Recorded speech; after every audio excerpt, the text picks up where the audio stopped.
പത്തനംതിട്ട മെഴുവേലി ഗ്രാമപഞ്ചായത്തിൽ കർഷക സംഘത്തിന്റെ നേതൃത്വത്തിൽ കാട്ടുപന്നി വേട്ടയ്ക്ക് തുടക്കമായി.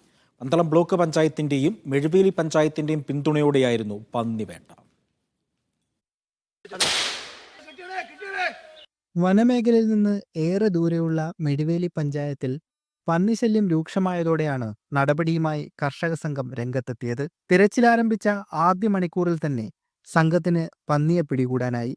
വിള നശിപ്പിക്കുന്ന കാട്ടുപന്നികളെ കൊന്നൊടുക്കാനുള്ള കർഷകരുടെ പരിശ്രമം വിജയിച്ചുവെന്ന് പഞ്ചായത്ത് പ്രസിഡന്റ് പിങ്കി ശ്രീധർ പറഞ്ഞു.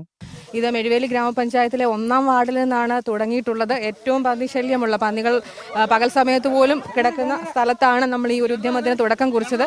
ഇനി എല്ലാ വാർഡുകളിലേക്കും ഇങ്ങനെ ഒരു പന്നിവേട്ട ജനകീയ നേതൃത്വത്തിൽ നടത്തും. അത് മാത്രമേ നമുക്ക് മുന്നിൽ ഇനി ഒരു പോംവഴിയായിട്ടുള്ളൂ. മെഴുവേലി പഞ്ചായത്തിലെ എല്ലാ വാർഡുകളിലും ജനകീയ തിരച്ചിൽ നടത്താനാണ് കർഷക സംഘത്തിന്റെ തീരുമാനം. പന്നിശല്യം രൂക്ഷമായ സാഹചര്യത്തിൽ കൃഷി നടത്താൻ സാധിക്കുന്നില്ല എന്നാണ് കർഷകരുടെ പരാതി.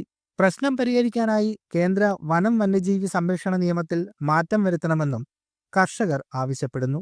മീഡിയ 1 പത്തനംതിട്ട.